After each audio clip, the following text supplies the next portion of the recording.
du vienuoliai buvo priėmę įžadus tokią priesaiką, kad niekada nepalies moters.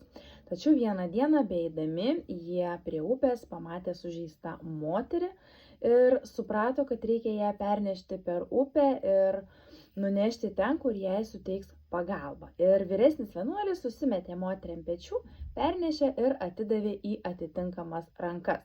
Na, o jaunasis vienuolis buvo pasipiktinęs, išsigandęs ir nesupratęs, kaip vyresnis vienuolis taip lengvai galėjo sulaužyti duotus įžadus.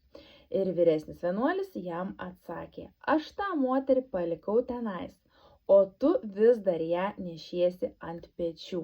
Tai lygiai taip pat ir mes gyvenime kažkokias savo negatyves patirtis, kažkokius blogus išgyvenimus tempiame su savimi kaip kažkokį sunkų lagaminą, kaip kažkokį sunkų daiktą.